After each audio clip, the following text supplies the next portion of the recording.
రాష్ట్ర బీజేపీ వ్యవహారాల ఇన్ఛార్జిగా ఇంకా ఎవరిని నియమించలేదన్నారు బీజేపీ నేతలు. కాంగ్రెస్ లో బీఆర్ఎస్ విలీనం అవుతుందని అన్నారు. గతంలో బీఆర్ఎస్, ఇప్పుడు కాంగ్రెస్ మోసపూరిత వాగ్దానాలతో రైతులు తీవ్ర ఇబ్బందులు పడుతున్నారని ఆరోపించారు. బీసీల విషయంలో సీఎం రేవంత్ రెడ్డి మాట తప్పారని అన్నారు బీజేపీ నేతలు. భారతీయ జనతా పార్టీ రాష్ట్ర ఇన్ఛార్జిగా అభయ్ పాటిల్ను నియమించినట్లుగా వస్తున్న వార్తలను ఖండించారు తెలంగాణ బీజేపీ చీఫ్ కేంద్ర మంత్రి కిషన్ రెడ్డి.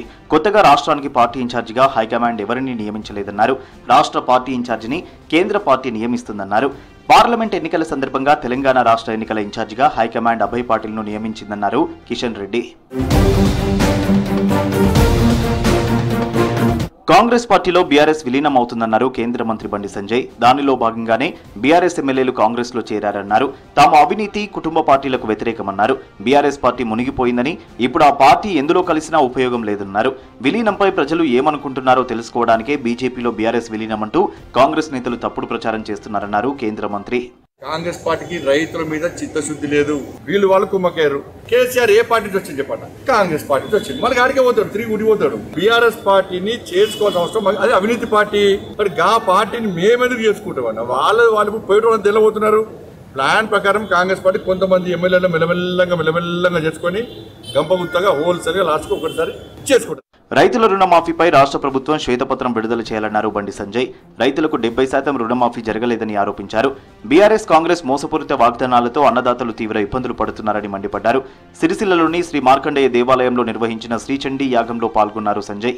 బీఆర్ఎస్ పార్టీ ఏం చేస్తే ₹1,00,000 రుణమాఫీ చేస్తారు కావచ్చు అని చెప్పి ఆ మూర్ఖుల మాటలిని వాళ్ళ రైతులు రుణాలు కట్టలేక వడ్డీకి వడ్డై ఇవాళ మిత్తై ఇవాళ అప్పులపాలైపోయారు. కాంగ్రెస్ పార్టీ వచ్చినాక వీళ్ళు చేశారు, వీళ్ళు ₹2,00,000 రుణమాఫీ చేస్తా అంటే వీళ్ళు చేస్తారు కావచ్చు అని చెప్పి మళ్ళీ అదే పరిస్థితి. సర్వాయి పాపన్న గౌడ్ నిజాం పాలనకు వ్యతిరేకంగా పోరాటం చేశారన్నారు బీజేపీ సీనియర్ నేత, రాజ్యసభ సభ్యుడు లక్ష్మణ్.